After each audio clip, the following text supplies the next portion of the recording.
Konnichiwa! We're going to be starting a new series on the channel which looks at retro gaming's greatest failures. In today's episode, we're going to be looking at the Sega Saturn. Game on!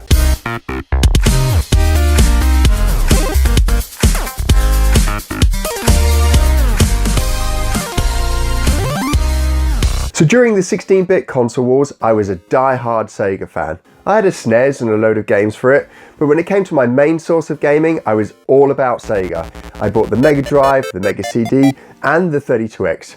But when it came to the Saturn, that's when I left Sega and went to PlayStation. And I wasn't the only one. There are millions of other gamers that left the Saturn behind to go over to PlayStation. In this video, we're going to be looking at why Sega's 16-bit hardcore fanbase left its 32-bit machine behind, and why the Sega Saturn became one of the biggest failures in retro gaming history. Please, don't disappoint him.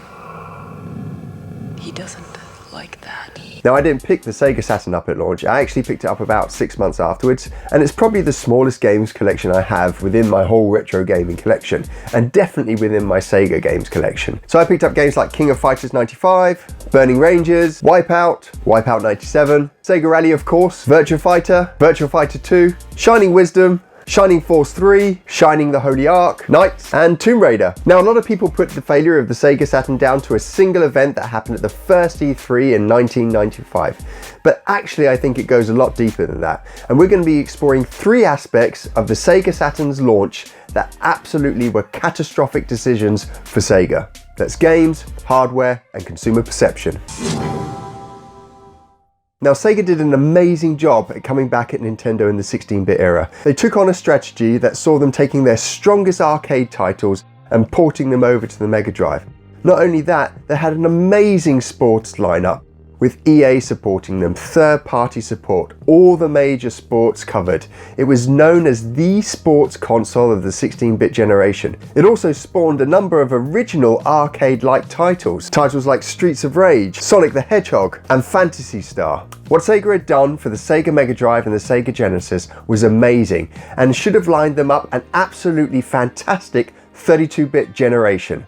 When it came though to planning out the Sega Saturn's gaming portfolio, they made some huge missteps that led to the collapse of the Sega Saturn market. To start with, Sega took on the same strategy they had with the Mega Drive in bringing some of their biggest arcade titles from the arcade into the living room. The biggest problem with this though is that the arcade had been dying, and it had been dying for about 5 years previous, and it was all about home consoles and original home console gaming. No longer were gamers interested in 10-20 minutes of short gameplay. They wanted tens of hours, adventures, RPGs, platforming games, and Sega just weren't delivering this with the Sega Saturn. Yes, they brought over some really technically impressive games like Virtua Fighter and Sega Rally, but again, these were short-lived experiences, and when you looked at Sega's competition, they were going for longer, more immersive experiences. Games like Tomb Raider, Final Fantasy VII, Mario 64.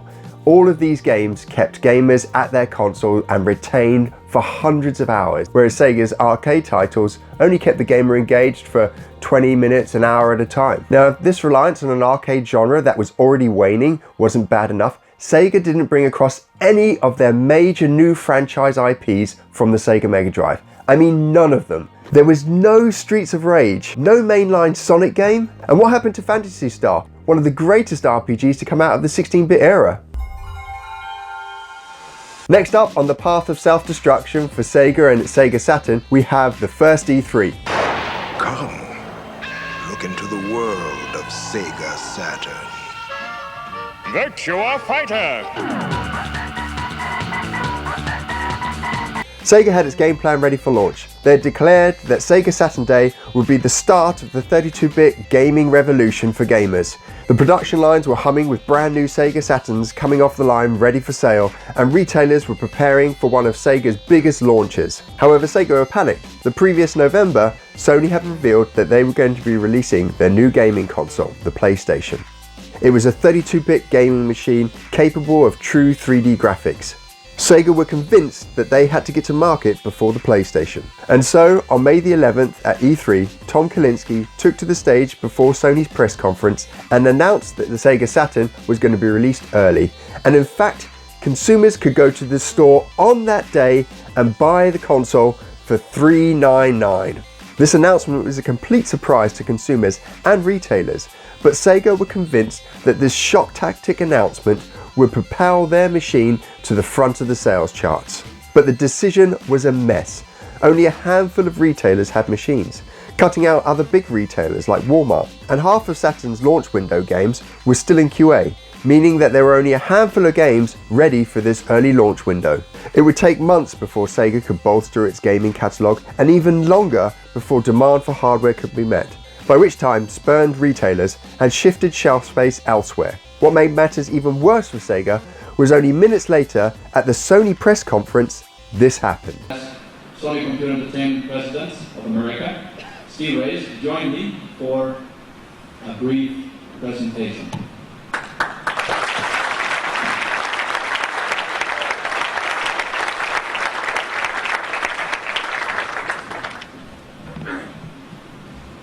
$299.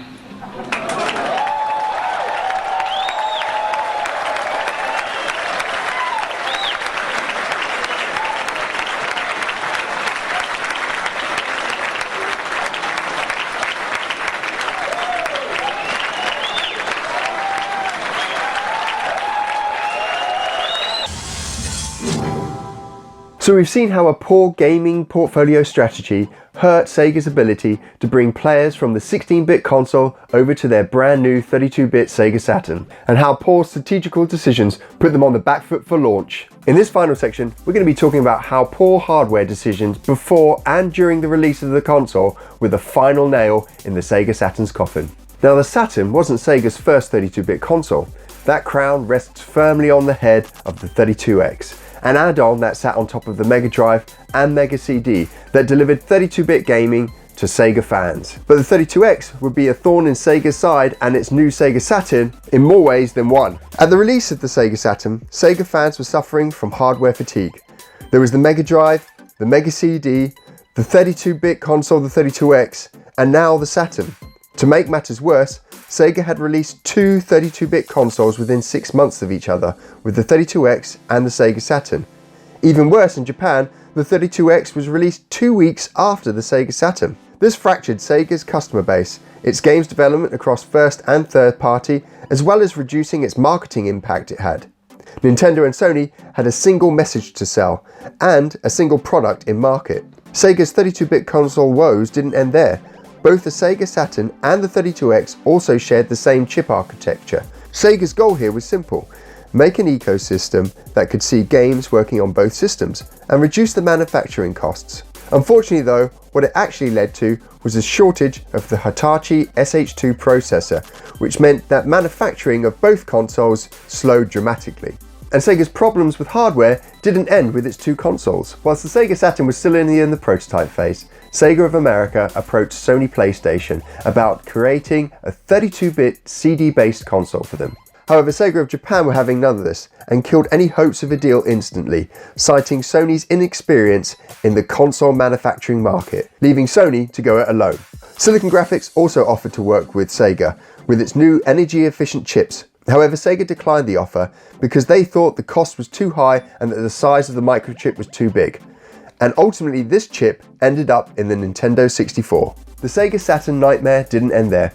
On learning of the PlayStation's advanced 3D capabilities, Sega of Japan ordered that a second CPU be added to the Sega Saturn. This was a massive change to make to hardware at a very late stage in the console's development.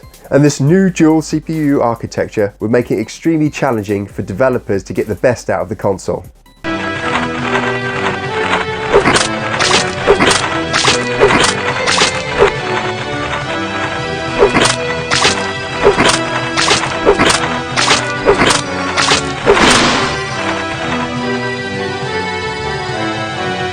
And there we have it, Sega Saturn's perfect storm.